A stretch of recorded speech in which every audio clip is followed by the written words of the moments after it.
Sudden Infant Death Syndrome or SIDS is the unexplained death, usually during sleep, of a seemingly healthy baby less than a year old. SIDS is sometimes known as crib death because the infants often die in their cribs.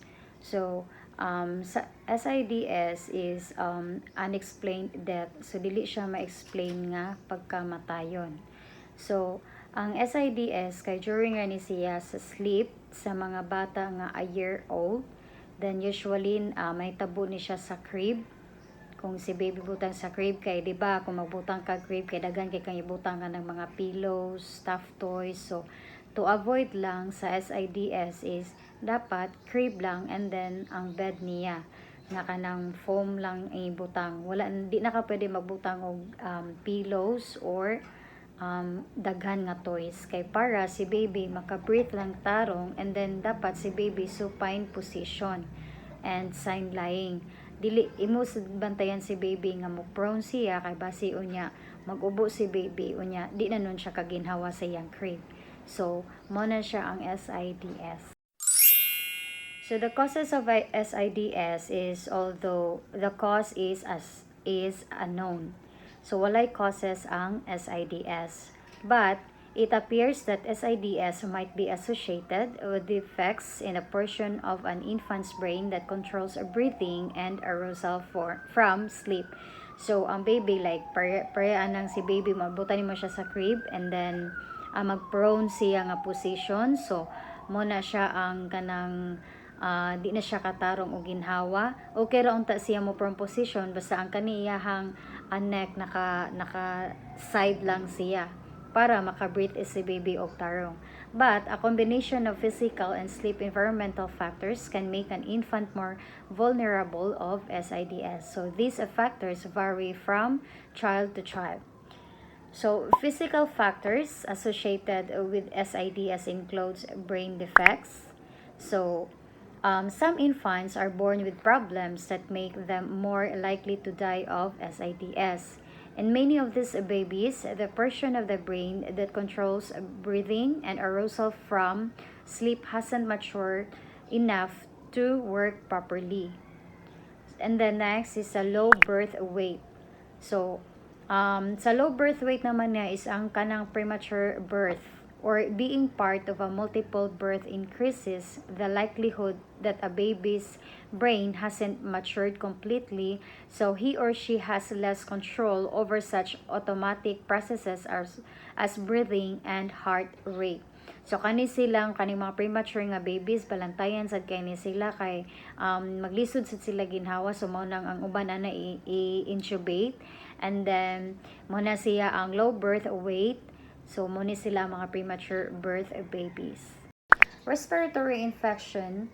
Many infants who died of SIDS had recently had a cold, which might contribute to breathing problems.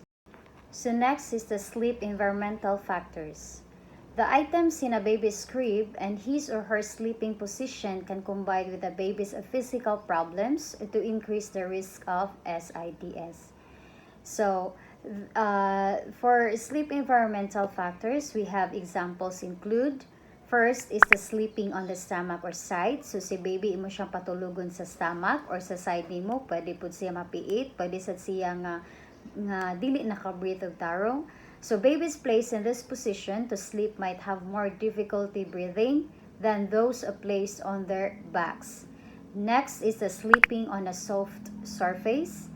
So, lying face down on a fluffy comforter, a soft mattress or a waterbed can block an infant's airway. So, kailangan jud si baby kung ibutang yun nimo gani siya sa secured nga butanganan niya is crib na lang gyud, and then also ang crib dili gini mo butangan og dagang pillows, dagang toys, or ang kanaiyahang foam nga marsyag a fluffy comforter kay pwede sad ka ng mudown pag-ayo si baby and di na siya katarong og breathe. So muna yung makablock og airway sa infant or sa newborn baby. So sharing a bed.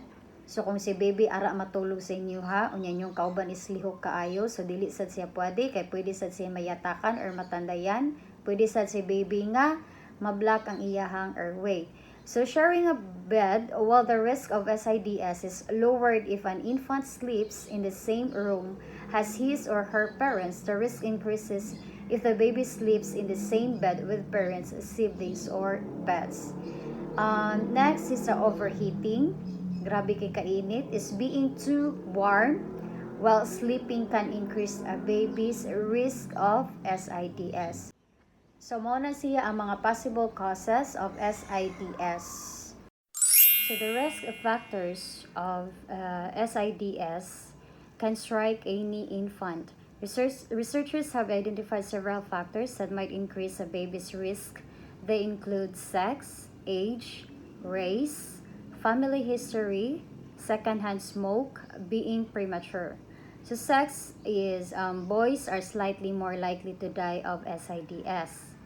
Age, infants are most vulnerable between the second and fourth months of life. Race, for reasons that aren't well understood, non-white infants are more likely to develop SIDS. Family history, babies who've had siblings or cousins die of SIDS are at higher risk of SIDS. Second-hand smoke, kanang naay mo smoke, inya ikaw may mag-breathe, is babies who live with smokers have a higher risk of SIDS. Being premature, both being born early and having a low birth weight increase your baby's chances of SIDS. Maternal risk factors. During pregnancy, the mother also affects her baby's risk of SIDS, especially if she is younger than 20, smokes cigarettes, uses drugs or alcohol, has inadequate prenatal care. So that's the maternal risk factors. So signs and symptoms of SIDS has no symptoms or warning signs. Babies who die of SIDS seem healthy before being put to bed. So they show no signs of struggle and are often found in the same position as when they were placed in the bed. So dapat kung magbutang ka ni baby sa crib, dapat empty gid ang imuhang crib and also bantayan nimo si baby kung mag-prone position siya. Kay para to avoid lang dili makaginhawa si baby. And then also balantayan sad kayo ang newborn or ang infant kung ibutang nimo sa crib kay mukalit ra na sila og prone position. So dapat si baby kung naa siya sa crib is empty siya, no more pillows, no more stuffed toys, and then or unsa pa na imo ipangbutang-butang diha. And then also ang iyang position dapat nakasupine position siya always. And then bantayan siya if mag-prone position siya. So wala gid siya signs and symptoms and no causes pod sa SIDS. So for the treatment of SIDS, there's no treatment for Sudden Infant Death Syndrome or SIDS. Why? But there are ways to help your baby sleep safely. For the first year, always place your baby on his/her back to sleep. Use a firm mattress and avoid fluffy pads and blankets. Remove all toys and stuffed animals from the crib. And try using a pacifier. So pacifier lang jud pacifier lang gud imo ihatag ni baby. Don't cover a baby's head and make sure your baby doesn't get too hot. Your baby can sleep in your room but not in your bed. Breastfeeding for at least 6 months lowers the risk of SIDS. So vaccines shots to protect your baby from diseases may also help prevent SIDS. So muna ang vaccines pinaka-importante po na siya sa infant nga baby.